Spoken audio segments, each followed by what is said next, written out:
The English Mike, Learn English. Welcome, everyone, to another deep dive. We're here to sift through the resources you've shared and pull out the best strategies together. That's right. And you've sent in some really interesting stuff. Looks like you're definitely serious about leveling up your English skills. Yeah, we've got a bit of a mix. There's a website article, with some solid general tips, Mm-hmm. and then 2 YouTube video transcripts. One really zooms in on specific techniques for speaking better, Okay. and the other one actually lays out a whole weekly learning plan. Pretty comprehensive. Sounds like a good combination. So our mission today really is to extract the most practical, actionable insights from all of this. Exactly. We want to give you the tools to improve your spoken English, expand that vocabulary, maybe sharpen up the grammar. And ultimately just communicate more confidently. It's like a shortcut to figuring out what really works based on these sources. Okay, let's dive straight in then. The very first thing that just jumps out, across all 3 sources. Consistent. Yes. Consistent practice. It's unavoidable. Right. The EFG Go blog is super direct about it. They just say, speak, speak, speak. Right. They really hammer home that idea of practicing often and importantly with different people. Don't just talk to the same person all the time. Get out of your comfort zone a bit. Yeah.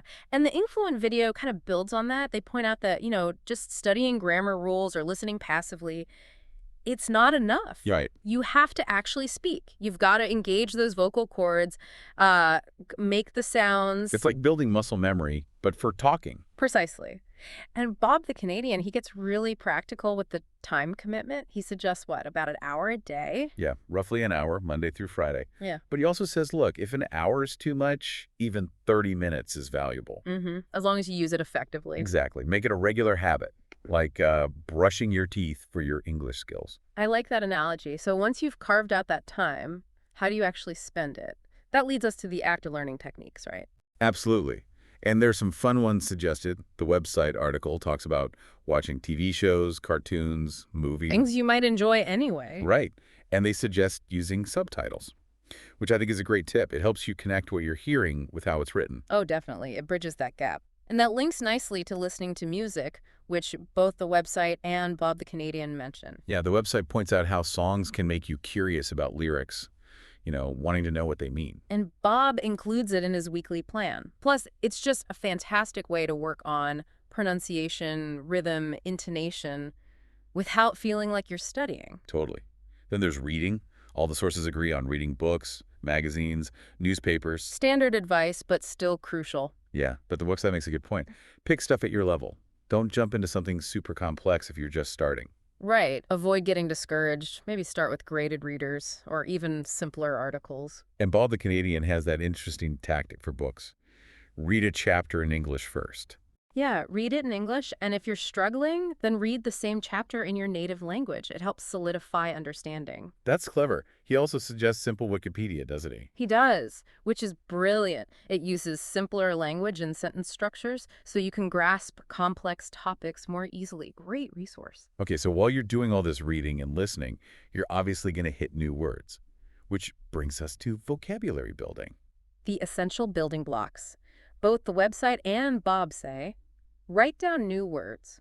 Note their meanings. Like creating your own personal dictionary as you learn. Exactly. And Bob adds a layer of structure to this. He suggests keeping that notebook all week, just jotting down words as you find them. Okay. But then Friday is dedicated vocabulary day. Focused practice. Yeah, not just rereading the list. He talks about actively reviewing, saying the words out loud, using them in sentences. Really internalizing them. Right. And using tools, too, like Quizlet or flashcards. It's a very active process. That sounds much more effective than just hoping words stick.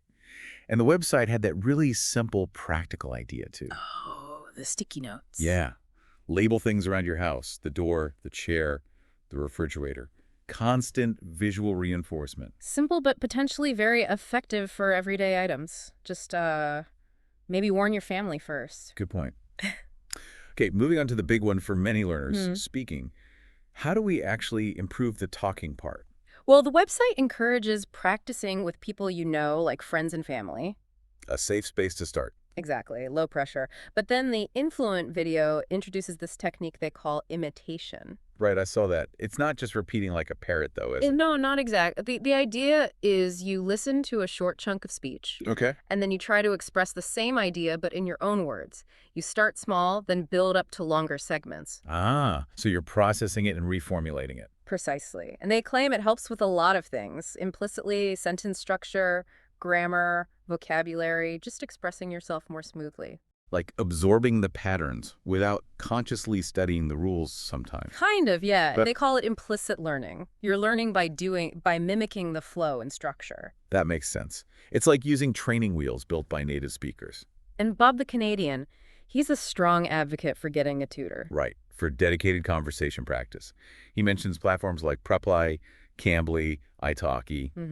He argues that having that scheduled session can be a real motivator to prepare during the week. Which is a fair point.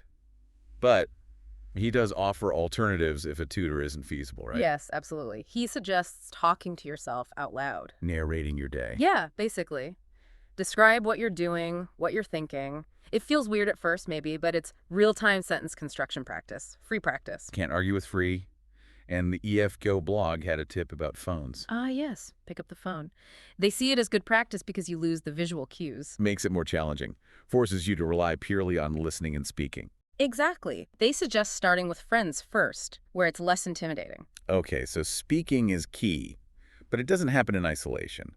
How do writing and listening fit in? They're hugely important support skills. Both the website and Bob recommend daily writing practice. Even just a few sentences. Yeah, nothing overwhelming. Use your new vocabulary, try out grammar points.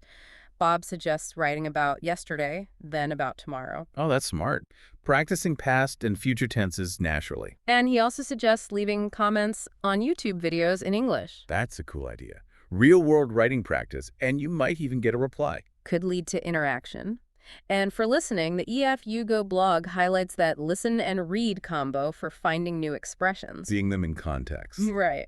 And Bob expands on this. He suggests taking a book, reading a part aloud, Okay, for pronunciation, then maybe writing out a passage, for grammar and vocab. and then listening to the audiobook version. It's like attacking it from all angles. Multisensory learning. That sounds really thorough. I like that. Now, what about the mindset? The preparation side of things? Good question. The EFQO blog talks about being strategic. They suggest preparing cheat sheets. Cheat sheets. Like for a test. Sort of, but for real life. Like if you know you have a doctor's appointment, research relevant vocabulary and phrases beforehand. Write them down. Proactive preparation for specific situations. Smart. Yeah. And they also stress reflecting after you've spoken to someone. Thinking back on the conversation. Mm-hmm. Asking yourself, what did I understand? Where did I struggle? What words didn't I know? It helps you pinpoint weaknesses. So you know what to work on next. That's valuable feedback. Definitely. And amidst all this hard work, we can't forget to make it enjoyable. Keep it fun. Yes. All the sources seem to agree on that.